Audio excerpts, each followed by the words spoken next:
So, let me take you back to where it all began, or at least to the way I remember it.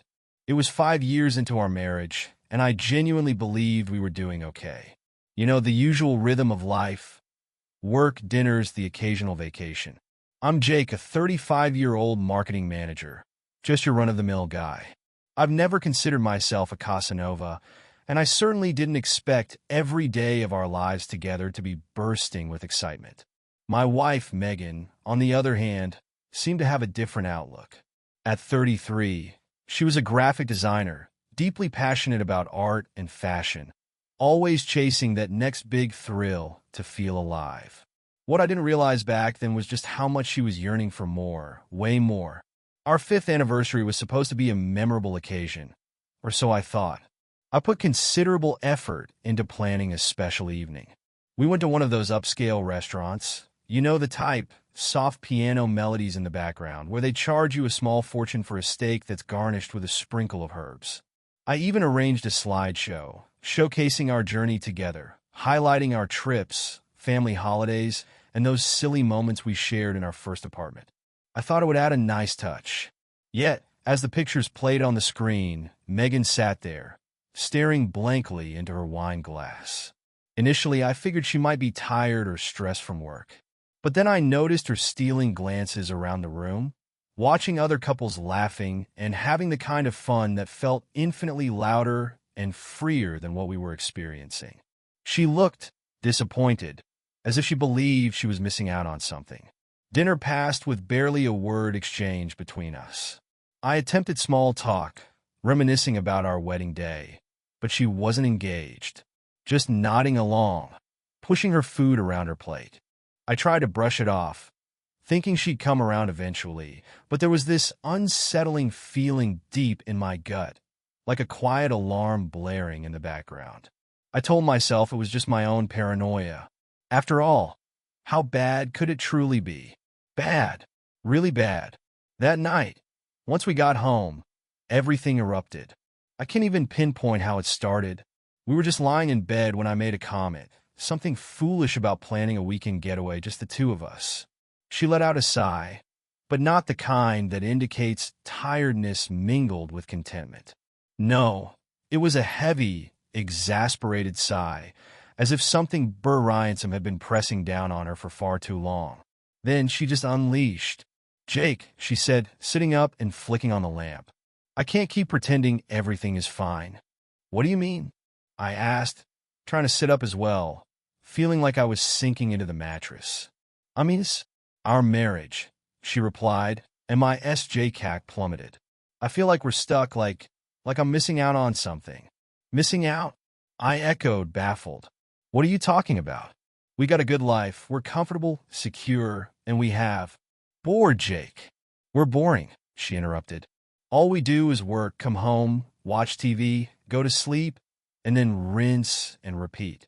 I crave more excitement, more passion. I need to feel alive." I was taken aback, speechless at first. Sure, we weren't kids anymore, but we weren't exactly dead either. We had a life, a stable, decent life. But evidently, that wasn't enough for Megan. And then she said it, the one thing that haunts me when I lie awake at night. "Maybe we should try seeing other people." I was stunned. It felt like I'd just been slapped. Open relationships? Was she serious? Here we were, 5 years into our marriage, and she wanted to toss it all aside because she was bored? Words escaped me. Anger, hurt, and confusion swirled inside me like a storm. "What? So that's it?" I snapped. "You want to fool around with other people because our life isn't exciting enough for you? You really think hooking up with strangers will magically fix everything?" "It's not just about hooking up, Jake," she said, striving for calmness, though I could hear the quiver in her voice. "It's about feeling connected, experiencing something new. You don't understand." "You're damn right I don't understand," I shot back, my voice rising. "Want a connection? How about we work on fixing what we already have instead of running to someone else the moment things get tough?" She merely shook her head. "I don't know if we can fix this, Jake. I'm not even sure I want to." Those words struck me like a knife to the chest. We sat in silence after that, both staring at the wall, feeling worlds apart despite being inches away. That's when it hit me. We were living under the same roof, but we existed on entirely different planets. In the days that followed, I felt like a zombie. I couldn't concentrate at work and couldn't talk to friends without feeling like I was lying. I needed to make sense of it all, so I began writing. Each night, I grabbed a notebook and poured everything out. My anger, confusion, and desperate longing to cling to what we had. It was a bit silly, but writing in that journal felt like my only lifeline. At first, we tried to salvage things. Megan suggested we revisit our favorite restaurant, a cozy Italian place adorned with red checkered tablecloths and known for its incredible lasagna. I thought it would be a perfect opportunity to talk and reconnect. Instead, we ended up going in circles. I'd start by asking about her day, hoping to ease into a meaningful conversation, but it always led to the same dead end. She'd bring up her dreams, everything she wished to do, the places she wanted to visit, how she wanted to explore life. But when it was my turn to speak, all I could discuss was work. I didn't even realize it at the time, but while I thought I was sharing my life with her, to her, it was simply noise. She attempted to put on a smile and show she was listening, but I could sense that she was miles away, in a place I couldn't reach. Just like that, dinner would conclude. We'd return home, share the same bed, yet it felt as if an invisible barrier had sprung up between us. In hindsight, I should have noticed the cracks forming much earlier. But sometimes, you only see the truth when it's too late to change anything. You'd think after that disastrous anniversary, we'd make an effort to mend things, right? Well, that was just wishful thinking. If anything, matters only worsened, spiraling completely out of my grasp. It was as if Megan had discovered a new pace in life, while I was left choking on her dust, struggling to catch up. She began spending a lot more time with Emily, her best friend, who had always embodied that free spirit vibe. I never had an issue with Emily before, but the more time Megan spent with her, the more it felt like a wedge was being driven between us. Suddenly, Megan had a million things on her agenda, places to visit, and none of them involved me. Cafes I'd never heard of, trendy clubs I'd never stepped foot in. God knows what went on at those yoga classes they attended. It felt like she was exploring an entirely new world, and I wasn't on the guest list. After a long day at work, I'd come home, expecting a quiet dinner and perhaps a movie like we used to enjoy, only to find her out, either at some hip new spot or hunched over her phone, fingers racing across the screen, texting who knows who. She got really good at concealing her phone, too. Whenever I entered a room, she'd hastily lock it or flip it face down, pretending nothing was amiss. Yeah, right. I tried to coax her into talking about us. One night, I suggested we sit down for a meal and catch up. She picked this hipster joint, a sushi restaurant that resembled an art gallery more than a place to eat. I wasn't comfortable there, but I went along with it. The moment we sat down, I could sense the tension building. She wasted no time. Right after ordering, she dove straight into this elaborate discussion about rules and boundaries. I felt my SJCAC tighten, sensing what was coming before she even said it. Jake, we need to have a serious conversation about how we're living our lives, she began, and I merely nodded, already fatigued from whatever nonsense she was about to unload. I think we need to make some changes. Maybe set new boundaries. What are you talking about, Megan? I replied, attempting to keep my tone steady, even though my insides were churning. She leaned in, as if about to divulge some grand secret. Look, I know you're not keen on the idea of seeing other people, but what if we just experimented? What if we had open dates? Nothing serious, just casual dinners or drinks with new people. There was open dates, casual dinners. As if this was some harmless little pastime, I sat there, staring at her, my mind reeling.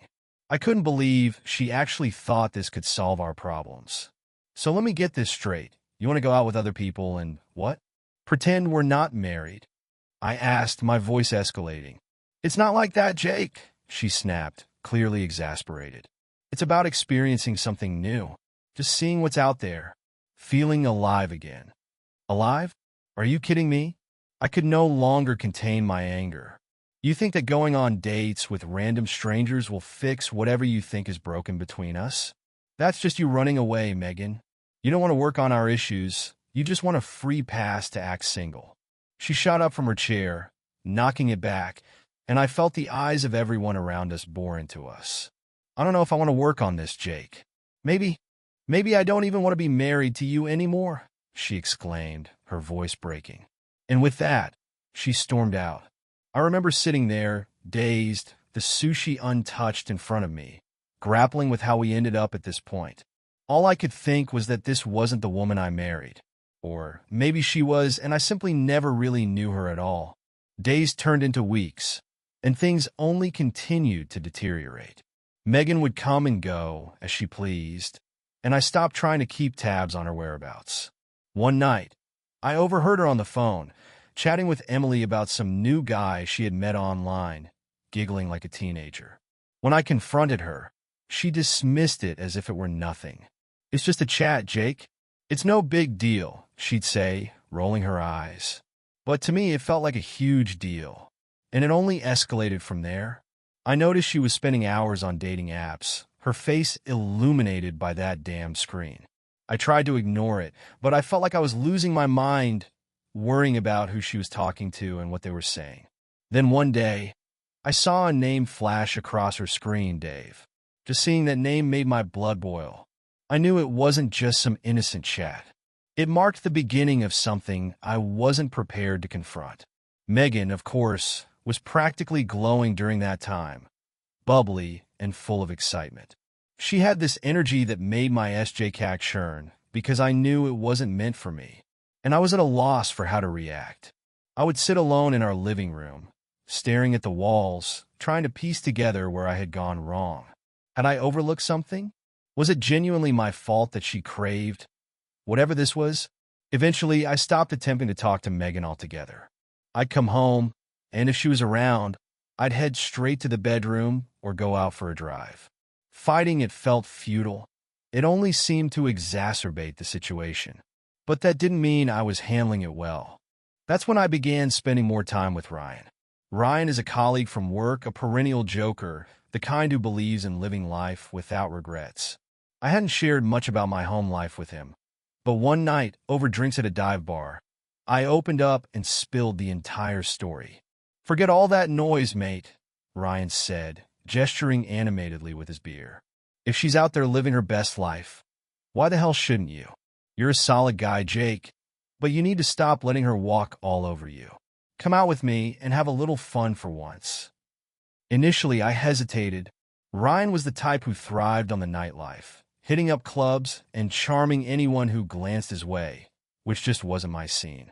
But as the weeks dragged on, and Megan continued her little adventure, making new friends, chatting with strangers, and treating me like a mere roommate instead of her husband, I felt an uncontrollable anger boiling within me. Anger, frustration, and a growing sense of revenge. Before long, I allowed Ryan to drag me to a club on the outskirts of the city. The venue was overflowing with people. The music thumped loudly enough to drown out my thoughts. And for once, I was okay with that. I just wanted to escape. Forget about Megan, forget our marriage, forget it all. And that's when everything took a turn for the worse. The breaking point came one night after yet another explosive argument. By this time, our fights had become monotonous. I'd inquire about her whereabouts, and she'd snap back that she didn't owe me any explanations.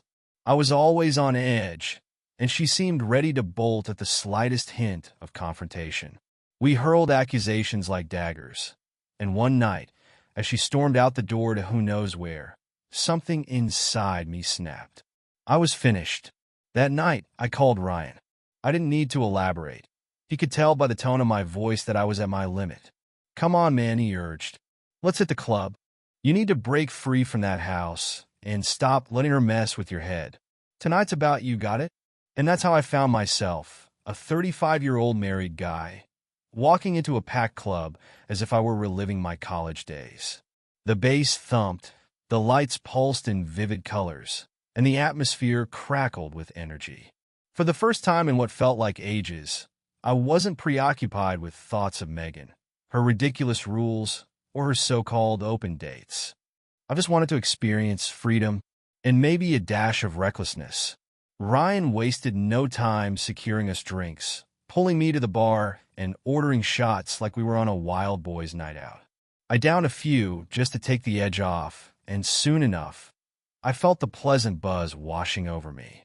For the first time in ages, I felt lighter. I was no longer trapped in a web of anxiety over my crumbling marriage.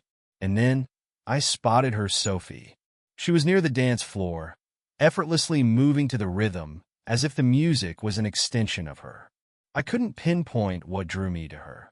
Maybe it was the way her long brown hair danced around her shoulders, or how her smile radiated genuine joy, making her seem utterly alive. She looked younger than me, maybe 28, but carried herself with a maturity that made her appear older. I'd love to say I hesitated, but that would be a lie. I wanted to escape, and she looked like the perfect distraction. Ryan nudged me, his grin wide-rioting. What are you waiting for? Go talk to her. Worst case, she tells you to shove off. So, I approached her, making an effort not to come off as the desperate older guy trying to crash the party. Hey, I said, raising my drink with a smirk. You seem like you're having a way better time than I am. Mind if I join you? She took a moment to assess me, not in a dismissive way, but as if genuinely weighing her options. And then her smile wide-rioted. Why not? I could use a dance partner. Just like that, I was in. We spent the night on the dance floor, moving together as if we were the only two people in existence. I hadn't felt that exhilarated in years, not since Megan started pulling away, and maybe not even then. Sophie was magnetic, a woman who made me feel like I was the center of her universe. As the night wore on, the drinks flowed freely, and we gravitated closer together. The chemistry was palpable. Every time our hands brushed, every time she leaned in close to whisper something in my ear, the way she looked at me, it was clear what she wanted. It felt as though she could see right through me, recognizing the turmoil I was grappling with, yet still finding something to smile about. As the clock ticked toward 2 a.m. and the club began to empty, Sophie turned to me, biting her lip playfully. So, how about we do this again sometime? Like a real date. No loud music, no flashing lights, just you and me. Without a moment's hesitation, I replied, yeah, I'd really like that.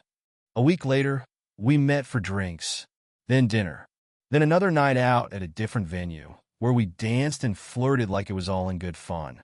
Every second I spent with Sophie felt liberating. I was reclaiming a life that was mine, free from Megan's constraints. But it was no longer solely about getting back at Megan. Sophie was funny, intelligent, and unlike Megan, she actually wanted to be there with me. She didn't treat me like an anchor dragging her down. Before long, things escalated physically. And I won't beat around the bush, it felt incredible. One night, after a few more dates and club outings, I brought Sophie back to my place. I can't quite explain what I was thinking. It was reckless and foolish, but I didn't care. It was late, and we stumbled in, half drunk, already all over each other before we even reached the bedroom. And when we finally collapsed onto that bed, it was wild. All the pent-up anger and frustration poured out in one explosive night. It was unlike anything I'd experienced with Megan. No tension, no facade. Just raw, unfiltered connection. Afterward, we lay there, tangled up in each other, and for a moment, I forgot about my chaotic marriage. But soon enough, guilt crept back in. I knew what I'd done was wrong. I could only imagine how Megan would react if she found out. Yet a part of me didn't care. I wanted her to know. I wanted her to experience a fraction of the pain she'd caused me. The next morning, I woke up with Sophie nestled against me, her head resting comfortably on my chest, yet all I could think about was Megan. It was a twisted feeling. Here I was in bed with a stunning woman, but my mind was consumed by thoughts of my wife. I tried to shove those thoughts aside, but they stuck to me like a thorn. Over the next few weeks, things became increasingly tangled. Sophie and I continued our clandestine meetings, and each time, it felt like a heady mix of pleasure and guilt. She was blissfully unaware of my marital status. I made sure to keep that part of my life well hidden. Meanwhile, Megan? She was far too consumed with her open dates to notice what was unfolding right beneath her nose. Yet the guilt was ever present, gnawing at me like a persistent itch. Every time I returned home after being with Sophie, I half expected Megan to be waiting for me, poised to confront me about my whereabouts. I couldn't shake the anxiety that she might find out that my carefully constructed facade would crumble at any moment. But at the same time, it felt like I was finally getting back at her, like I was finally leveling the playing field after all the nonsense she'd put me through. I began to question whether I was becoming just as bad as she was. But then I'd recall all the nights she spent chatting with her online friends, all the time she ignored me to chase her adventurous life, and I convinced myself that maybe, just maybe, I deserved this. I deserved to seek my own happiness, even if it was in all the wrong places. But secrets have a way of surfacing, don't they? Deep down, I knew it was only a matter of time before everything imploded. I just wasn't prepared for how it would unfold, or how hard it would hit. It was a Wednesday night when everything unraveled, the night I learned that secrets are like ticking time bombs.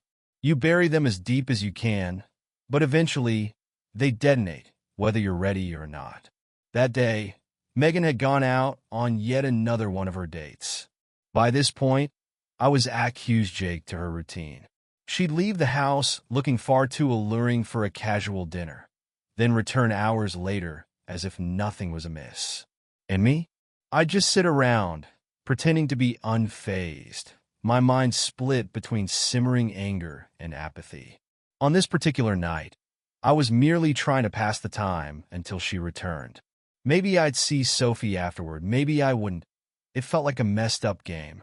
I remember the moment Megan came home that night. She walked in, radiating a smile, a glow on her face that hadn't been there in ages. I'll admit, it twisted my insides. The knowledge that she was out with some guy, enjoying herself while I sat alone like a fool, it made my blood boil. But I kept my mouth shut. I couldn't say anything. We'd established this unspoken agreement not to pry into each other's nights, to act like none of it mattered. "Hey," she said, tossing her purse onto the table and kicking off her heels. "What are you up to?" "Not much," I replied, keeping my gaze glued to the TV. "Just hanging out." The atmosphere was painfully awkward. I could feel her eyes on me, trying to decipher what was happening, as if she sensed that something was off. I tried to maintain my cool exterior, but inside, I was screaming. Perhaps she felt it too. Maybe she knew something was wrong. But instead of probing further, she headed to the bedroom, claiming she needed to freshen up or some such nonsense. I thought I'd dodged a bullet for the night, but fate had other plans in store. The following morning, the tension hung thick in the air, but we both pretended everything was fine. We danced around the charade that our open relationship was functioning, that we were mature enough to handle all the baggage. But that night, Sophie called, and that's when everything spiraled out of control. I invited Sophie over, as I had done several times before when I knew Megan would be out. This time, however, my luck had run out. I assumed Megan had plans for another date, another night of revelry, but she returned early, much earlier. Sophie and I were caught in the heat of the moment, blissfully unaware of Megan's arrival. We didn't hear her pull into the driveway. We didn't hear the front door open. And then, bam, there she was, standing in the doorway of our bedroom, staring at us like she had just walked in on a murder scene. For a split second, time froze. Nobody moved. The only sound was the heavy, panicked breathing in the air. Then Megan's face contorted, anger, disgust, betrayal, each emotion flooding her expression in a deluge. Are you kidding me?" she screamed, her voice cracking in a way I'd never heard before. "In our bed? With her? You're cheating on me, Jake?" I scrambled out of bed, grabbing whatever clothes I could find to cover myself, my heart pounding so violently I thought it might burst. Sophie stood frozen beside me, eyes wide with shock, unsure of how to respond. "It's not what you think," I yelled, though even as the words tumbled from my mouth, I recognized how foolish they sounded. "You wanted this, Megan. You wanted to see other people. Remember? This is your interpretation of that?" She fired back, tears streaming down her face, her voice raw with fury. "You bring some slut into our house, into our bed, and then blame me for it. Don't you dare call her that," I shot back, finally finding my voice. "You've been going on dates, doing whatever the hell you please, and I'm just supposed to sit here and take it? You're the one who wanted an open relationship. You set the rules." That was the breaking point for her. She lost it, really lost it. Objects flew across the room. Lamps, glasses, clothes, all hurled at me in a whirlwind of chaotic rage. "You don't get it, Jake. I wanted something to help us, not to destroy everything. You piece of... Destroy us? You did that all on your own." I roared back, my voice echoing in the chaos of our confrontation. "All your nonsense about needing excitement, about feeling alive, this is what it led to. You pushed me away, Megan. You wanted me to accept your sleeping around, and now you want to play the victim?" Her face twisted into a pained, almost shattered expression, and for a brief moment, I felt a flicker of sympathy for her. But then she lunged at me, shoving me hard in the chest. "How dare you?" she hissed, her words sharp enough to cut. You betrayed me. I can't even look at you right now." She turned and stormed out of the room, her sobs echoing through the house as she slammed the door behind her. And there I stood, half naked in our bedroom, Sophie looking at me with a mix of confusion and disappointment, my world spiraling into chaos. I muttered something, an apology, a feeble excuse, and Sophie hurriedly got dressed, bolting out of there as if the house were on fire. I was left alone. That's when the gravity of the situation crashed down on me. I sat on the edge of the bed, head in my hands, feeling the weight of my choices pressing down like a heavy shroud. I had done it.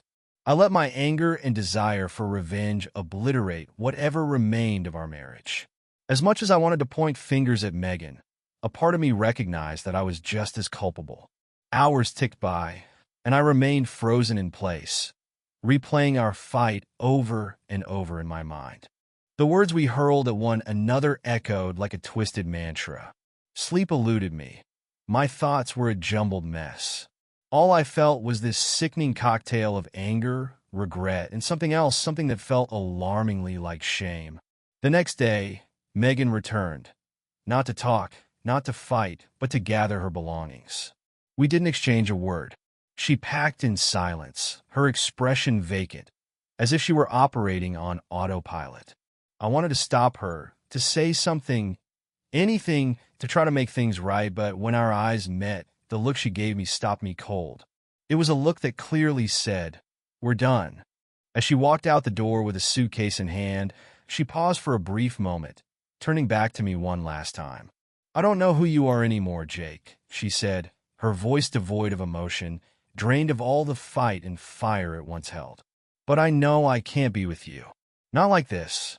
Not after everything." And then she was gone. Just like that, it was over. I stood there for what felt like an eternity, staring at the closed door, trying to wrap my mind around the reality of what had just happened. The silence was deafening, a heavy, suffocating quiet that seemed to swallow the entire house whole. In that moment, all I could think was, this is it. This is the end. And it was the final argument, the ultimate blow to a marriage that had long been on life support. I never expected it to end this way. Not with shouting, not with tears, and certainly not with me standing half-dressed in a bedroom, still clinging to the scent of Sophie's perfume. But that's the thing about revenge, isn't it? It feels exhilarating in the moment, but it leaves you standing in the wreckage, wondering if it was ever worth it. If you've ever experienced a true breakup, not just a "we had a fight, let's cool off" situation, but the gut-wrenching end of a marriage, you know that the silence afterward is the worst part. It's as if you're trapped in a vacuum, surrounded by the deafening echoes of everything you should have said and done. That's where Megan and I found ourselves after that explosion. She disappeared for a few days. I didn't inquire about her whereabouts, and honestly, I didn't want to know. I stayed home, replaying every word from that final fight in my mind like a movie on repeat. Every insult, every accusation. I kept hoping there might be a way to fix it, that she would walk through the door, and we could sit down like adults and figure out where it all went wrong. But as the days stretched on, I realized there was nothing more than a fantasy. Eventually, she returned, not for reconciliation, but to have a conversation. She stepped into the house like a stranger, her eyes icy, her tone flat. We sat across from each other at the dining table, the same table where we'd shared countless meals, yet the space between us felt like an insurmountable ocean. "Jake," she finally said, staring at her hands. "We need to talk about what happens next." "Yeah," I replied, my voice barely a whisper. "I know." There were no raised voices, no tears, just a dull, aching finality settling over us. She expressed her desire to continue exploring open relationships, how she needed to find herself and live her truth. I sat there numb. I'd heard it all before, and I was too exhausted to argue. In her eyes, this was a journey of self-discovery, but to me, it felt like an excuse to abandon everything and pretend it was a spiritual awakening. "So, divorce," I finally said, the word hanging heavy between us. "That's what you want?" She looked up, and for a fleeting moment, I thought I saw a flicker of doubt in her eyes. But then she nodded. "Yeah, I think it's for the best. We can't keep doing this, Jake." It felt like a punch to the gut. But oddly enough, it also felt like a relief, an escape from the charade, a release from pretending we could somehow navigate this mess. We agreed to meet in a couple of days to discuss the logistics, assets, finances, the painful process of dismantling our shared life. But the moment she left, it felt like the walls of the house began to crumble around me. I was left sitting at that table, staring into the void where my marriage had once existed. Then there were our friends. What a colossal nightmare that turned out to be. I was certain Megan spun her own version of the story to Emily, her best friend, who had essentially become her cheerleader throughout this whole ordeal. I had always sensed that Emily wasn't particularly fond of me. She was the one whispering in Megan's ear about how she deserved better and encouraging her to live life to the fullest. Once the word divorce slipped from my lips, Emily sprang into action. I heard through the grapevine that Megan was spending an alarming amount of time with Emily, hashing things out, seeking support. I wasn't too bothered until a mutual friend mentioned overhearing Megan gush about how excited she was to finally live her truth and dive headfirst into open relationships, with Emily eagerly championing her newfound freedom. That stung more than I cared to admit, a sharp twist in the already gaping wound. I tried to distance myself from that toxic scene, but the whispers and rumors swirled around us, people taking sides without knowing half of what had transpired. It felt like some twisted high school drama, only with lawyers and assets at stake. Meanwhile, Emily invited Megan on a weekend getaway to clear her mind, which I saw as nothing more than an excuse to indulge and convince Megan that this whole debacle was an empowering journey rather than the dumpster fire it truly was. And then came the divorce proceedings. You might expect it to be swift and simple, like ripping off a Band-Aid, but it felt more like peeling away layers of skin, painfully slow and agonizing. We sat through those meetings, dissecting the minutiae of who got what. It was a circus filled with legal jargon, hollow apologies, and calculated decisions. Every item, every dollar, every fragment of our shared life had to be meticulously accounted for and divided. It was brutal. "You can keep the car," she said, flipping through the documents as if we were sorting out groceries. "I'll take the apartment. It's closer to my work anyway." I wanted to fight back, but truthfully, my heart wasn't in it. Every discussion about divvying up our possessions felt like driving nails into a coffin. I understood that Megan craved her independent rights, sought to break free from the life she believed was holding her back. And me? I just wanted it all to be over. Naturally, the arguments didn't cease just because we were going through the motions. There was always something to bicker about. Some piece of furniture, some shared account, some trivial object that neither of us cared about, but became a battleground in the war that our marriage had become. Once, we got into a full-blown shouting match over a ridiculously cheap coffee maker, a piece of junk that probably cost less than one of our dinners. But in that moment, it wasn't about the coffee maker. It was about everything that had gone wrong, everything left unsaid. I felt like I was losing more than just a wife. I was losing a part of myself. The anger and betrayal consumed me, dragging me down like an anchor.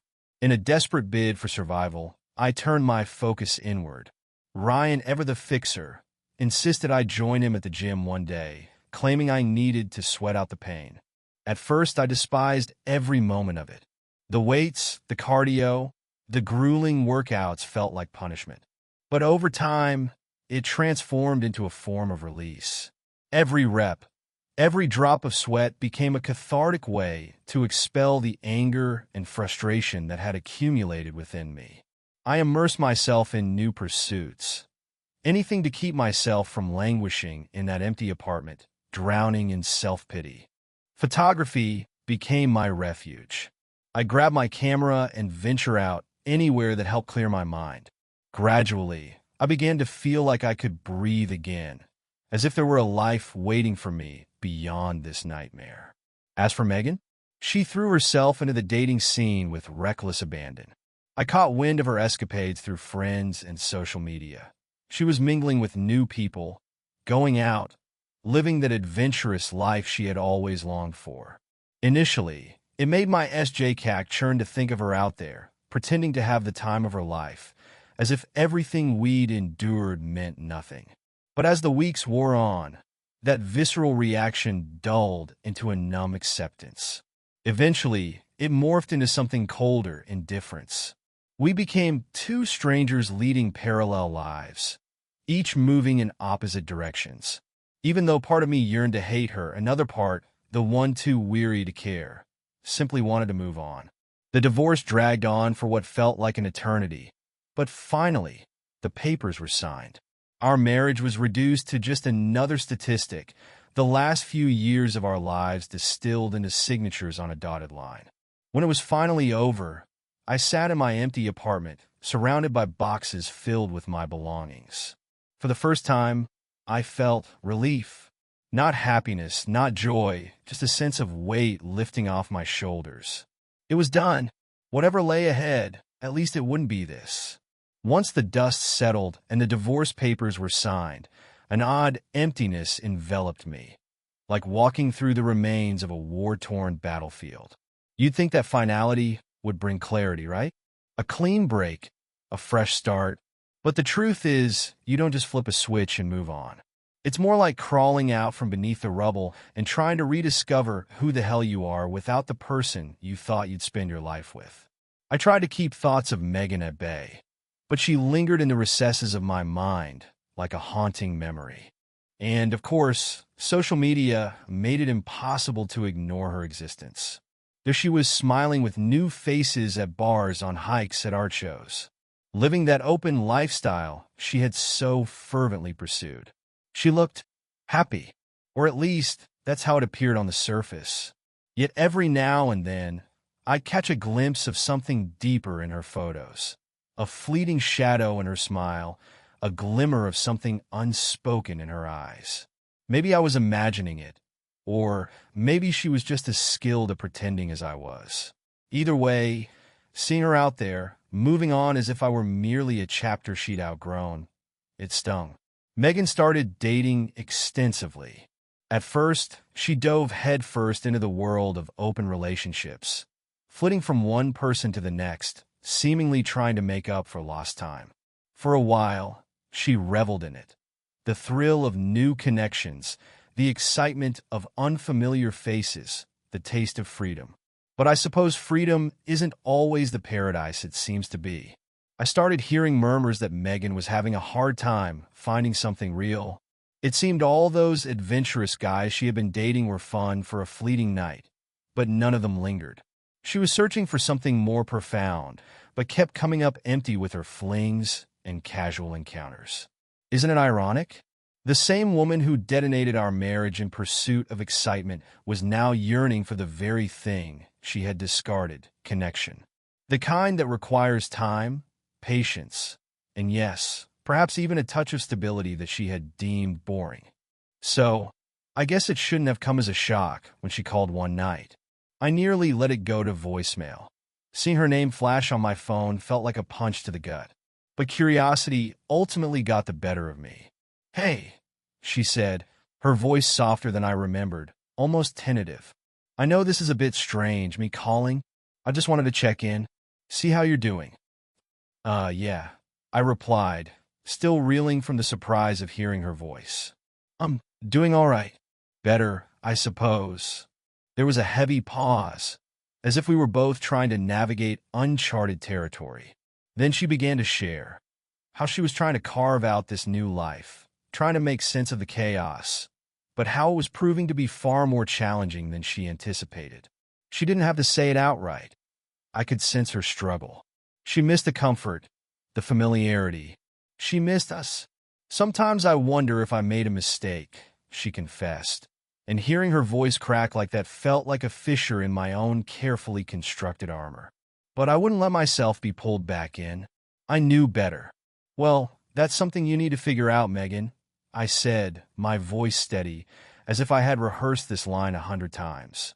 "We made our choices. Now we have to live with them." She sighed heavily, and I could almost hear the tears lurking in her voice. Yeah, I guess you're right." And that was it. She didn't reach out again, and I didn't make any attempts to contact her. I wasn't about to get drawn back into the chaos that had nearly consumed me. Yet even so, I couldn't shake the feeling that that phone call had marked some kind of turning point for both of us. As for me, I set about rebuilding my life, slowly but surely. After Ryan got me hooked on fitness, I dove headfirst into a regimen, tackling challenges I had never considered before: rock climbing, running, swimming. It wasn't merely about getting in shape, though I won't lie, that was part of it. It was about reclaiming control over my life. Like I could channel all the pent-up anger and resentment into sweat until there was nothing left but clarity. I also started traveling. Nothing extravagant, just short trips to places I had never explored, hiking up mountains, camping under the stars, and learning to embrace solitude. There was something incredibly grounding about standing atop a peak, gazing over an expanse of trees, that made all my troubles feel manageable. The chaos with Megan, the hurt and betrayal, shrank to a minuscule blip in a much larger world. And then came Sophie. Yeah, we crossed paths again. I bumped into her at a coffee shop one morning, and the encounter was odd. Awkward. She knew about the divorce, of course. The news traveled fast. But she seemed uncertain of how to approach me, as if she were trying to gauge whether I bore any animosity toward her. But the truth was, I didn't harbor any resentment, not even close. We sat down over coffee, and for the first time, we really talked. She apologized for how everything had unfolded, for being swept up in the turmoil of my collapsing marriage. I offer my apologies too, for dragging her into my mess, for using her as a misguided tool of revenge against Megan. But as we conversed, I realized something. I genuinely enjoyed her company. This time, I wanted to know her not just as an escape from my problems, but as a person in her own right. We took it slow, really slow. No rushing into bed, no late-night escapades. We focused on getting to know each other authentically, and it felt refreshing. For the first time in a long while, I felt like I was building something new, something healthy, instead of just clawing my way out of the past. Of course, there were moments when the past crept back in. Moments when Megan's face would flash in my mind, or I'd recall the good times we shared before everything went south. And yes, those memories hurt, but they didn't obliterate me. Not anymore. I suppose that's the essence of moving on, isn't it? It's not about pretending the pain never existed. It's about acknowledging it, allowing it to become part of your narrative and choosing to live anyway. Choosing to create a life that's yours, not dictated by someone else's choices or your own failures. Megan and I, we traversed hell together. We dragged each other down, but somehow we emerged on the other side. Bruised, scarred, but still standing. And perhaps that's enough. For me, it became a chance to start over, to seek something better. For her, well, I hope she finds whatever it is she's searching for. Maybe one day, she'll come to understand that true happiness doesn't come from chasing every fleeting thrill, but from understanding who you are and what you genuinely desire. And as for Sophie and me, we're taking it one day at a time. No grand plans, no weighty expectations. Just exploring where this path leads us. And for once, that feels more than sufficient.